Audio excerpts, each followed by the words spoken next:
17 বছর পর আজকে এই আলোচনার সুযোগ হয়েছে।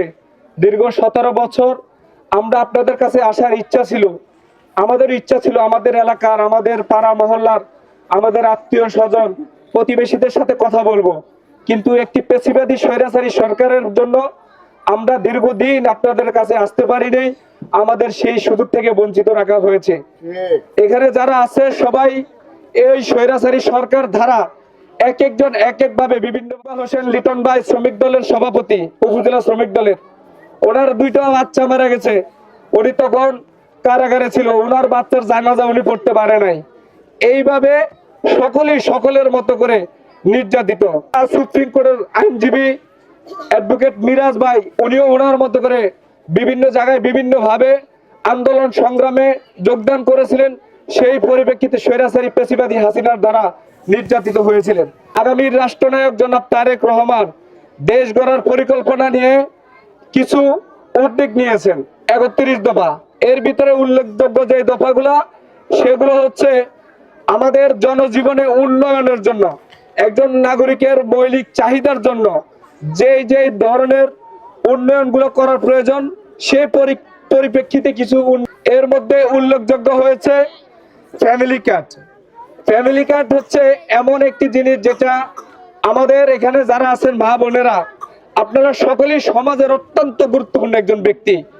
একজন মা চাইলে একজন ভালো সন্তান দিতে পারেন, একজন মা চাইলে একটি সংসার সুন্দর করতে পারেন, একজন মা চাইলে পুরো রাষ্ট্র পরিচালনা করতে পারেন।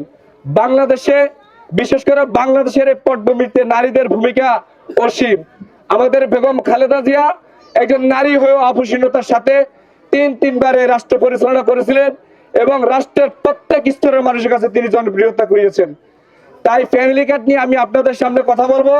ফ্যামিলি কার্ড হচ্ছে এমন একটি কার্ড, যে কার্ডের অধীনে মনে করেন আপনার পরিবারে 5 জন, 7 জন, 8 জন, 10 জন আছেন।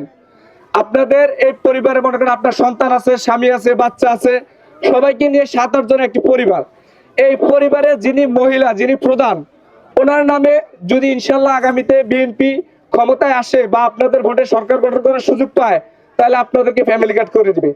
ওই ফ্যামিলি কার্ডের অধীনে প্রতি মাসে 2 থেকে 2,500 টাকার চাল, ডাল, তেল, নুন সহ ইত্যাদি প্রয়োজনীয় অথবা নগদ অর্থ প্রদান করবে। এই ফ্যামিলি কার্ড কোনো পুরুষের নামে করবে না। আপনি আপনার ফ্যামিলিতে 7-8 জন আছেন, ফ্যামিলিতে যিনি মহিলা প্রধান বা যার দ্বারা এই সংসারটি পরিচালিত হয়, এরকম একজন মহিলার নামে ফ্যামিলি কার্ড করে দিবে। এবং আপনার পুরুষদের নামে কেন করবে না? কারণ পুরুষদের হাতে যদি এই টাকা যায় বা এই অর্থ যায়, তাহলে পুরুষরা এই টাকা বিভিন্ন জায়গায় আড্ডা দিতে গিয়ে, গল্পগুজারি করতে গিয়ে খরচ করে ফেলবে। একটা সংসার চালানোর জন্য আপনাদের নারীদের ভূমিকা সবচেয়ে বেশি।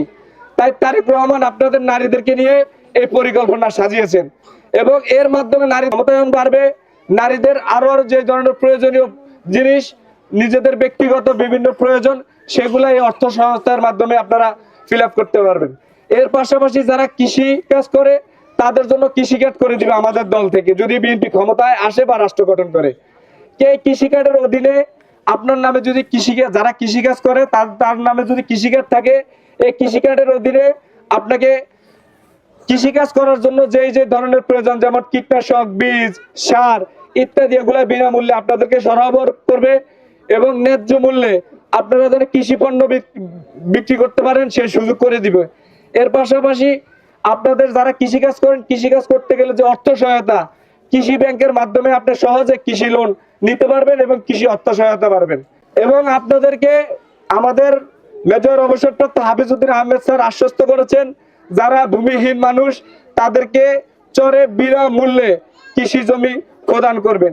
এর পাশাপাশি যারা মসজিদে ইমাম মুয়াজ্জিমের দায়িত্বে আছেন, বিভিন্ন খতিব আছেন, তাদেরকে রাষ্ট্রীয়ভাবে রাষ্ট্রীয় খাত থেকে ইমাম মুয়াজ্জিমের জন্য সম্মানী ভাতার ব্যবস্থা করে দিবেন। আমরা এই দেশের নাগরিক হিসেবে আমাদের মৌলিক অধিকারের ভিতরে অন্যতম হলো স্বাস্থ্য সেবা। সেই স্বাস্থ্য সেবার জন্য স্বাস্থ্য কার্ড করে দিবেন। এইভাবে বাংলাদেশের প্রত্যেকটা জনগণের জন্য প্রয়োজনীয় যে ধরনের উদ্যোগ নেওয়া দরকার, সেই ধরনের উদ্যোগ নেওয়া হয়েছে।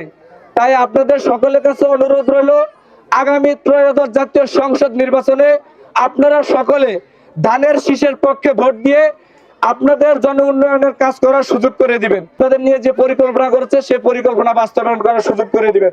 সকলকে ধন্যবাদ। আসসালামু আলাইকুম।